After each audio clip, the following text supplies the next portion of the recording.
सद्गुरू श्री ब्रह्मचैतन्य महाराज गोंदवलेकर यांचं प्रवचन 4 जानेवारी. नाम कसे घ्यावे. नाम कसे घेऊ हे विचारणे म्हणजे पेढा कसा खाऊ म्हणून विचारण्यासारखे आहे.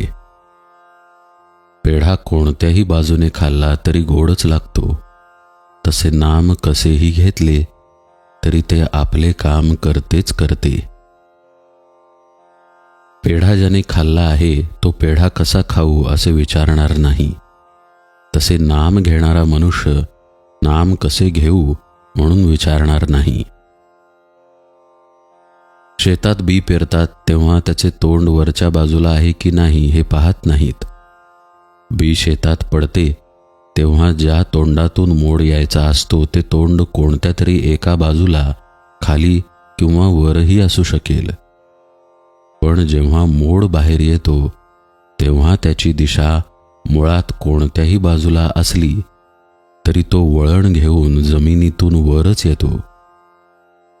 तसे नाम कसेही घेतले तरी घेणाऱ्याची ते योग्य दिशेने प्रगती करून त्याला योग्य मार्गावर आणून सोडील. म्हणून कसेही करून नाम घ्यावे. नाम घेताना कोणती बैठक असावी किंवा कोणते आसन घालावे हा प्रश्न म्हणजे श्वासोच्छ्वास करताना कोणत्या तऱ्हेची बैठक असावी असे विचारण्यासारखा आहे. समजा एखाद्याला दमा झाला आहे तर तो काय करतो? तो अशा तऱ्हेने बसण्याचा किंवा पडण्याचा प्रयत्न करतो की जेणेकरून श्वासोच्छ्वास कष्टाशिवाय व्हायला मदत होईल. म्हणजे श्वासोच्छ्वास सुलभ रीतीने कसा चालेल हे त्याचे ध्येय असते. आणि मग त्याकरिता देहाची बैठक कशीही ठेवावी लागली तरी चालते.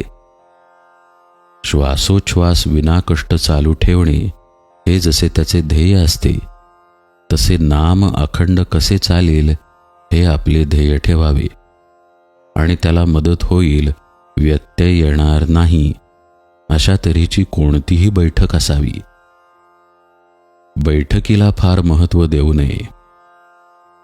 समजा आपण पद्मासन घालून नामस्मरणाला बसलो आणि काही वेळाने पाठीला कळ लागली तर आपले लक्ष नामापेक्षा देहाकडेच लागेल. म्हणजे नाम घेता घेता देहाचा विसर पडण्याऐवजी देहाची स्मृतीच वाढल्यासारखी होईल. म्हणून नामस्मरणात खंड न व्हावा हे ध्येय ठेवून त्याला अनुकूल अशी ज्याच्या त्याच्या प्रकृती धर्माप्रमाणे कोणतीही बैठक ठेवावी. भगवंताच्या नामाला शरीराचे कसलेही बंधन नाही. हेच तर नामाचे महात्म्य आहे.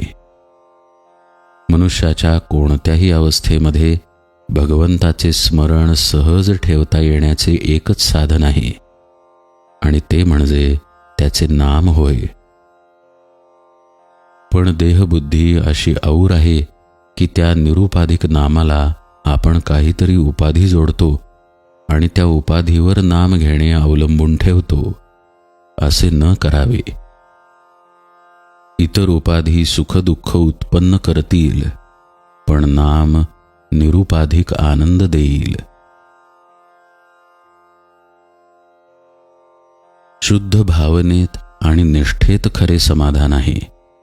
ही निष्ठा अनुसंधानाने उत्पन्न होते. जानकी जीवन स्मरण जय जय राम.